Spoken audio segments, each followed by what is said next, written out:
Out by taking a live look outside as Chicago braces for yet another round of snow coming overnight. A winter weather advisory has just been issued starting at midnight.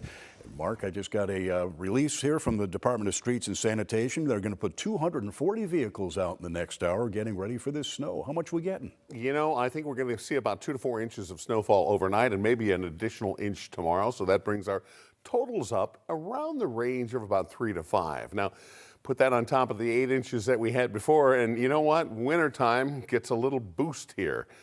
Here's how things look at the moment. We do have cloudy skies. Visibility, at least we can see to the bottom end of the lake. You can see there is a winter weather advisory posted for virtually all of the Chicago area. The only areas are basically south and along the Kankakee River Valley down to the south. I think they'll see snow, just lesser amounts of snowfall. And again, as you mentioned, Dane, that goes from midnight tonight until 9 o'clock tomorrow morning. So we're pretty fortunate on the timing of this system. Not only does it hit on a weekend when a lot of folks aren't working, a lot of folks aren't commuting, but it happens overnight at kind of the prime time hours overnight for snow to occur. We're dry now at the moment, should be for the next couple of hours or so, but you can see some light snowfall trying to sneak in across the I-39 corridor. That's the corridor that basically goes from Rockford down to Bloomington. Light snow at first. This will be a light, fluffy snowfall. Again, pretty decent snowfall coming down right now across parts of central Iowa, east central Iowa, and it stretches all the way back up into Minnesota and the Dakotas. So it is virtually 100%. We'll see some decent snowfall totals out of this. You can see by tomorrow, 8 o'clock in the morning, the main push of the snow moves away. Most of us will dry out, but I want to show you something. Keep an eye on the lakefront. Keep an eye on that little pencil-thin area of lake effect snow that kind of swirls back in across Chicago as we go throughout the day tomorrow. So most of us will see an end to the snow, but then lake effect snow kicks in, and that could give us that additional inch or so of snowfall. Heavier snowfall to our west from the Mississippi River down basically through Lee County, kind of giving a little kiss to northwestern LaSalle County. You could see some totals well in excess of 4 inches there. But for the most part here in Chicago, 2 to 4 inches with another inch or so throughout the day tomorrow. Thank you, Mark. A disturbing story coming out of southwest suburban Wilmington tonight, where police are investigating the discovery of an infant girl buried in a cardboard beer container behind a person's home. And tonight, 2 adults are in custody, charged with concealing that infant's remains. Will County Sheriff's deputies, acting on a tip, found the remains of the infant girl buried behind a home in the 1900 block of Roberts Road in Wilmington. In a Facebook post, the Sheriff's Department says there was a large rock on top of that burial site. After digging down 3 feet, they located what appeared to be an old-style beer box. The remains of an infant were found inside the box, wrapped in a plastic bag and cloth. Deputies arrested 36-year-old Nicole Procusia, who lives at that home, along with 38-year-old William Cosman of southwest suburban Manhattan. Sheriffs say both have made statements indicating Procusia was 6 to 8 months pregnant when she delivered the baby girl at the home in Manhattan in October of 2024. They do not say whether the child was alive at birth. According to the statement, Nicole and William indicated the infant was born in a toilet, and William attempted to dispose of the body by forcing the body down the toilet drain with a plunger. Sheriffs say when the couple realized they couldn't flush the body down the toilet, they left it there overnight, then transported it to the Roberts Road address in Wilmington, where they buried the remains. The Will County Coroner's Office says because of decomposition, they'll have to do more testing on the remains before making any determination. Both Procusia and Cosman have been charged with 1 count of desecration of a corpse, pending the full results of an autopsy. The couple are being held at the Will County Jail and will appear in court in the coming days. The charge they are facing is non-detainable, which means they won't be held in jail after their initial appearance. The driver of a CTA bus that hit and killed a woman in the South Shore neighborhood earlier this week has now been cited. And this happened in the 7,000 block of South Shore Drive Wednesday morning. Police say the bus was starting to move from a stopped position when a woman approached the bus and appeared to slip. She then fell into the path of the bus, which hit and killed her. Police have not confirmed what exactly the driver was cited for. A U.S. postal driver has been cited after being involved in a deadly crash in Des Plaines. This happened just after 10 this morning in the 1700 block of Mannheim Road. Police say the USPS driver was traveling southbound when he temporarily lost control of his vehicle. He then drifted into the northbound lanes, hitting a 2005 Chrysler Sebring. The 65-year-old woman behind the wheel of that Chrysler was killed. The USPS driver was cited for improper lane usage. He has been summoned to appear in court next month. Elgin police responded to several incidents today involving federal immigration agents. That first incident happening around 9:15 this morning in the 1600 block of Highland Avenue. Elgin police say a federal agent called for help, saying he got in a crash while conducting enforcement activities. The agent also said another person who was involved in the crash had fled from their vehicle toward Maple Lane. Elgin police took a report, then cleared that scene. Now, the second incident happened about 45 minutes later in the 1600 block of Maple Lane. Elgin police saying somebody reported a suspicious incident, stating people in masks were on their property. The caller said those masked people claimed to have a warrant. Elgin police responded to the location and determined federal law enforcement agents were there. The officers then left that scene. The third incident happened on the same street 2 hours later. Elgin police say they got several calls reporting shots fired. But police later found that federal agents had indeed deployed chemical irritants. 7 people were treated for exposure. Overall, Elgin police say they got 30 calls related to these incidents. Well, the budget battle between Chicago Mayor Brandon Johnson and Chicago aldermen continues to heat up. This week, the mayor rejected a series of proposals by some aldermen who are proposing alternatives to the mayor's controversial head tax to close the budget gap. Today, about a dozen aldermen met at City Hall for nearly 4 hours, along with the mayor's budget office, city comptroller, and chief financial officer, to try to find some common ground. I think what is key, first and foremost, is getting the aldermen on the same page, because we know where the mayor stands. He's made it very clear where his priorities are. But the mayor doesn't get to vote unless we're at a tie. We want to be able to present a budget that the vast majority of aldermen can rally behind, because none of us want to see a shutdown come January 1. Lopez says going forward, the aldermen plan to continue meeting in small working groups to come up with a budget that at least 26 aldermen can agree on. Chicago Police and St. Sabina Church hosted a gun turn-in event today. People were able to turn in their firearms with no questions asked. Participants were able to get a $100 gift card per gun and a $10 gift card per BB gun, air gun, or replica gun. Father Michael Flager saying it's an opportunity to get a gun off the street and some extra money in your pocket during the Christmas season. The Trump administration is changing which holidays people can visit national parks for free. Next year, visitors will have to pay on both Martin Luther King Jr. Day and Juneteenth. In turn, you can go for free on Flag Day, which lands on President Trump's birthday. The Interior Department says the changes were made last month. It's also adding a 4th of July weekend and President Theodore Roosevelt's birthday to those free days. Santa and Mrs. Claus making a delivery to the Hyatt Regency in Chicago today to help family members of fallen and injured police officers. This is the start of the annual Operation Santa motorcade, sponsored by the Chicago Police Memorial Foundation. Gifts are being delivered to 18 families of Chicago police officers killed or injured in the line of duty, and that includes 25 children. This is a day where we go out and we never forget, and we recognize those members and the families of the catastrophically injured and those who have given their lives to keep the city safe. Our Gold Star family members are extremely important to us. They're resilient, they're strong, and they're tough, and we have to make sure that we get out and let them know that we're still there with them. Operation Santa is also helping the families of 3 Chicago police officers who are currently deployed in the U.S. military. Cicero Police providing some Christmas gifts to more than 50 children this weekend as part of their annual Shop with a Cop event. It happened this morning at the Walmart on South Cicero Avenue. Santa, of course, was there along with Town President Larry Dominic, Police Superintendent Thomas Boyle, and First Deputy Superintendent Luis Gutierrez. Are you looking for a good spot to watch the Bears and Packers tomorrow? Well, one popular bar could be the place for you. give you a look inside Jake Melnick's coming up.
We're at a location where the wings are the spotlight. The TVs are always tuned in to the big game. It's loud, it's lively, and it is Jake Melnick's. Okay, I have been seated and I am with Chef Keith Stodola. Thank you for having us. Oh, you're welcome. Okay, let's just begin with this. Because everybody knows about the wings at Jake Melnick's, right? This is what we're known for. It's our wings. This is our actual game day tower. It's 4 varieties of wings. You can get them bone in like we have, or you can get them boneless, or you can get a whole entire tower of just our quadruple X wings. Tell everybody about these quadruple. I will not be eating these or trying these, and tell them why I won't be. So our quadruple X is our spicy wing. It's very hot. It has Carolina Reapers, ghost pepper, habanero, and scorpion peppers. In fact, when we started this, we actually had to have the Secret Service get us permission to get them delivered to us because it was considered a lethal thing because it was used in pepper spray, I heard. Yes. So it was so lethal that you had to get clearance from Homeland Security to be able to use this. Now, these peppers, now we can get them from anybody. Yeah, but I'm not eating anything called a Reaper pepper, okay? When you describe Jake Melnick's to somebody who's never been here, how do you describe the vibe? To me, this is a Chicago bar. We specialize in sports. We have enough televisions that on a Saturday during college football season, you could sit down and be able to get your game, but everybody else is able to. And then on Sundays especially, we have televisions everywhere that we give all the NFL games in here. But at the same time, it's like that local community bar that everybody goes to. The locals come in and they drink and they have a good time and then they go home. It's fun, it's exciting, and then you get our wings and our good food on top of that. So this is the bar where everybody knows your name, right? Sound familiar? Yes.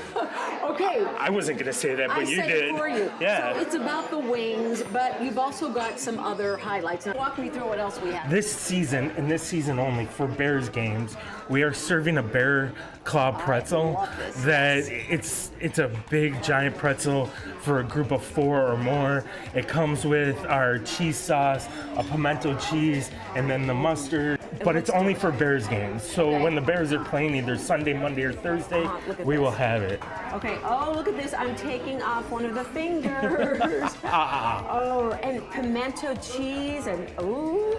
Okay, tell me what else you have while I taste test for you. So we have during Saturdays and Sundays right now, we're doing a brunch special that is, it's our version of chicken and waffles. So it's chicken wings, waffles. We have 3 different kinds of syrup, and then we have our breakfast burger. This is a killer burger in my opinion. Tell us why. Because it's our smashed patties with cheddar cheese, but then it has this maple bacon onion jam that we make. It's a fried egg and a little chipotle mayo on it. And we're serving it with our waffle fries. Let's both you and I try. Which one are we We're gonna tasting? try the poncho wing. These are amazing. In fact, these are Nate Bargatze's favorite wings. We found out on Colbert. He mentioned it for us. Okay, here I go. And I just dipped it in what kind of sauce? That is our blue cheese.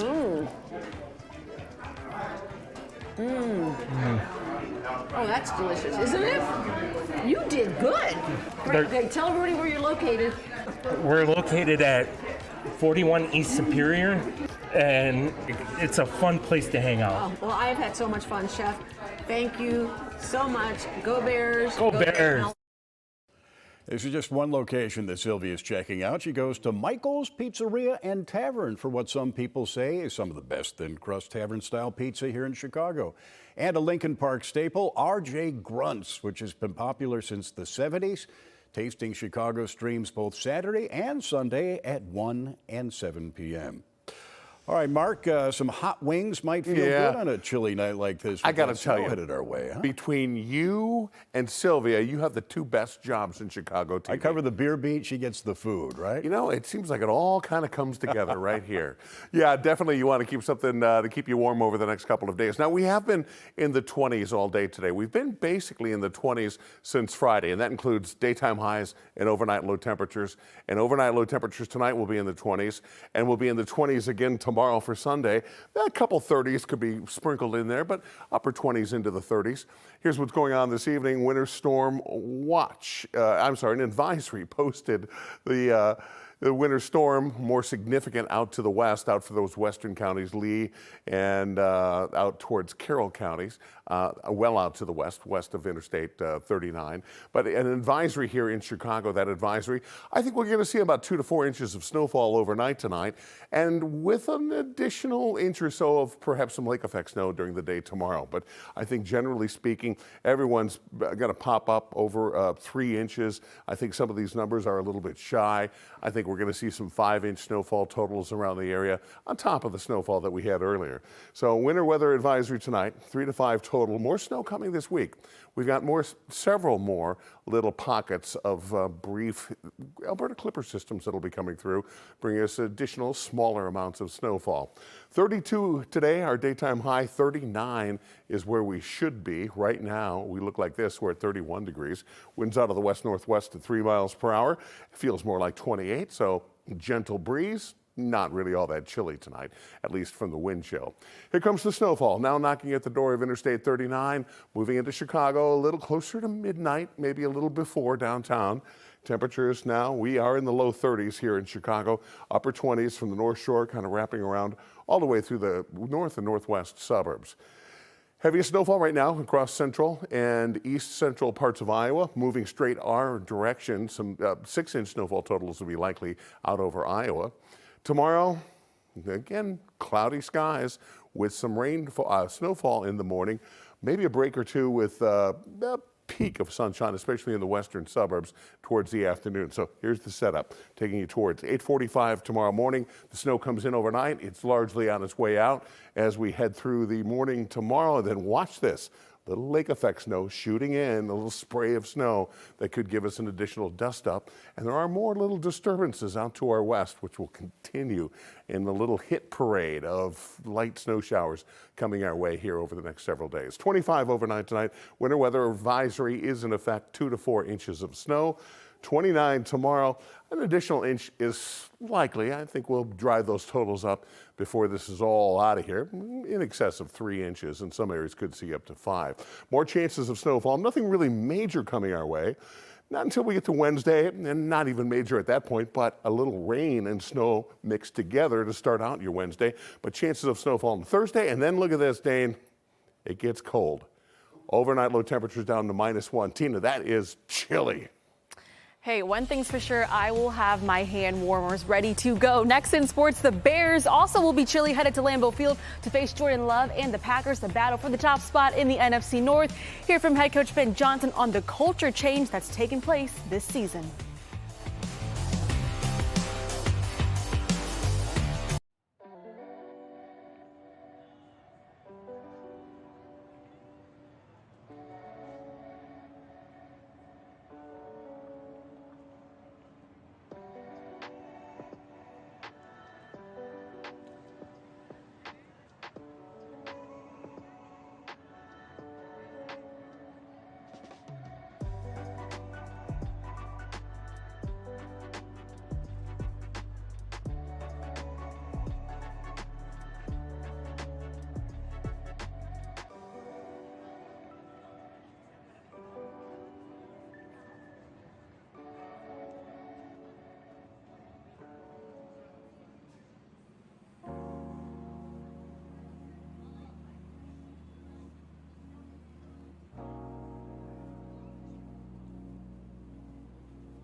Welcome back. Time now for sports. Bears headed to the frozen tundra of Lambeau Field, facing Jordan Love and the Packers tomorrow.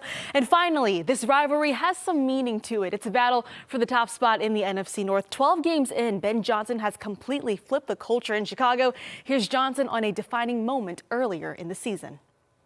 Kind of thought about it after the Vegas game that, the way that one went at the end, it said it, behind closed doors that win like that could have been the best thing for us, because I think you really felt the belief starting to build then. Just that we're close in a game at the end, and we found a way to win instead of lose. And so, that moniker's kind of stuck with us there the rest of the way, and we've been in these close one-score games and been able to come out on the right side of it for the most part. And so I do think there's a belief that when the game's on the line there and it's close in the fourth quarter that we can come away with the win. And, it's just this pursuit of getting better each and every week, because I think the guys still see that we're capable of a lot more than what we put on tape already. So combination of all that. All right, our coverage of Bears and the Packers game tomorrow begins with Bears Game Day live at 9:30 a.m. Luke Nellis, Anthony Harry, and Cassie Carlson and I will have you covered for 90 minutes. Jalen Johnson talks about his return from core muscle surgery, and DJ Moore on what it means to be the Bears nominee for the Walter Payton Man of the Year Award. And after the game, head on over to our digital and social platforms for After the Whistle. I'll be joined by former Bears QB Jim Miller and ESPN Radio's Pat the Designer to break down the game from every single angle. All right, college basketball now. Number 14 Illinois at number 13 Tennessee. Second half, Illini up 9. Kylan Boswell here with the spin move and the lay-in.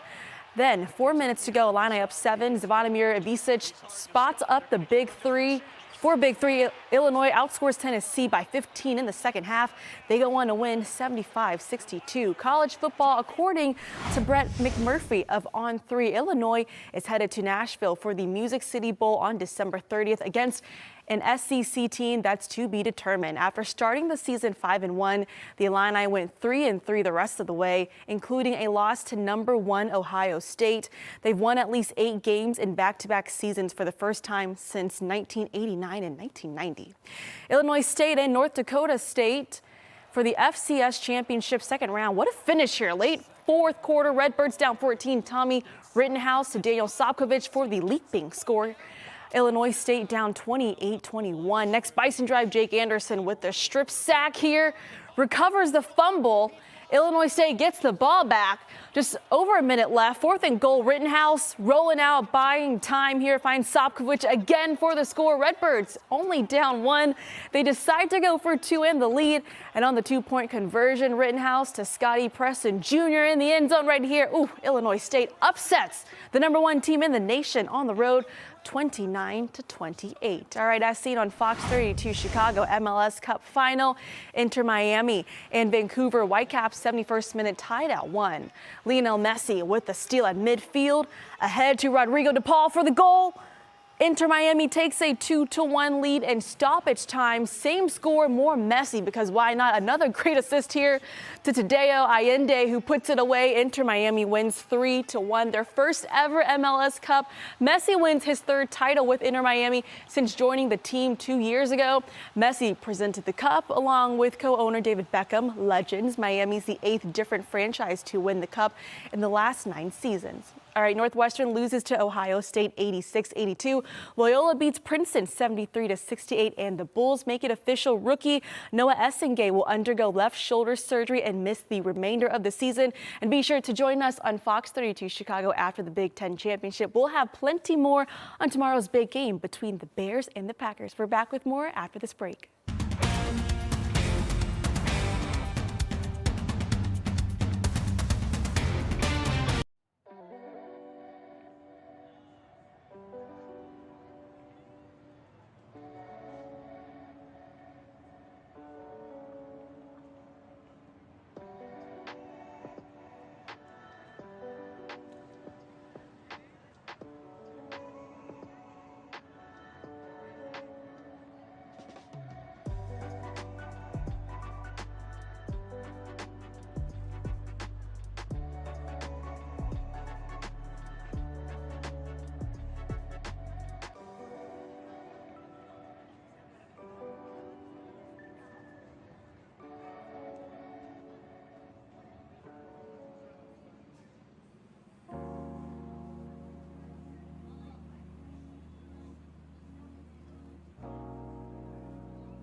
Well, there was plenty of holiday cuteness at a Chicago bar today. The Chicago French Bulldog Rescue hosted its 7th annual ugly sweater party at Rizzo's Bar and Inn. People in their Frenchies were dressed in ugly sweaters and holiday attire. There was a raffle prize, a silent auction, even a visit from Santa.